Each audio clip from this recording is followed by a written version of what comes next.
ಈ ಲಂಚ ಅನ್ನೋದು ಬೆಂಕಿ ಪೆಟ್ಟಿಗೆಯಿಂದ ರೈಲ್ ಪೆಟ್ಟಿಗೆವರೆಗೂ ಅಭಿವೃದ್ಧಿ ಆಗ್ತಾನೇ ಇದ್ರೆ ಈ ಬದುಕಿನ ರೈಲ್ ಬಂಡಿನ ಯಾವ ಕಂಬಿ ಮೇಲೆ ನಡೆಸಬೇಕು ಯುವರ್ ಆನರ್? ಅಂದ್ರೆ ಲಂಚ ಇಲ್ಲದೆ ಈ ದೇಶದಲ್ಲಿ ಯಾವ ಕೆಲಸನೂ ನಡೆಯೋದಿಲ್ಲ ಅನ್ನೋದು ನಿಮ್ಮ ಉದ್ದೇಶನಾ? ನಡೆಯುತ್ತೆ ಅಂತ ನಿಮಗನ್ಸುತ್ತಾ ಯುವರ್ ಆನರ್? ಆಟೋದವನಿಗೆ ಪೊಲೀಸ್ನವ್ರು ಕಂಡ್ರೆ ಭಯ.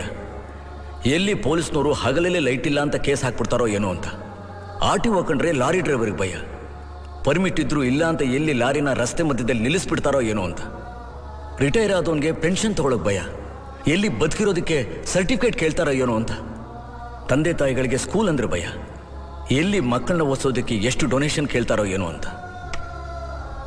ಒಬ್ಬ ಲಾರಿ ಡ್ರೈವರ್, ಒಬ್ಬ ಕೂಲಿ ತಾನು ಕಷ್ಟಪಟ್ಟು ಸಂಪಾದನೆ ಮಾಡಿದ್ನೆಲ್ಲ ಈ ಲಂಚಕೋರರಿಗೆ ತಿನ್ನಿಸ್ತಾ ಇದ್ರೆ ಅವನು ನಮ್ಮ ಸಂಸಾರನ ಯಾವ ರೀತಿ ಸಾಕ್ತಾನೆ ಯುವರ್ ಆನರ್? ಅವನ ಹೆಂಡತಿ ಮಕ್ಕಳನ್ನ ಯಾವ ರೀತಿ ನೋಡ್ಕೋತಾನೆ? ಇವರೆಲ್ಲರ ಕಷ್ಟ, ಸಂಕಟ, ವೇದನೆ ನೋಡೋಕ್ಕಾಗ್ದೇನೆ ನನ್ನ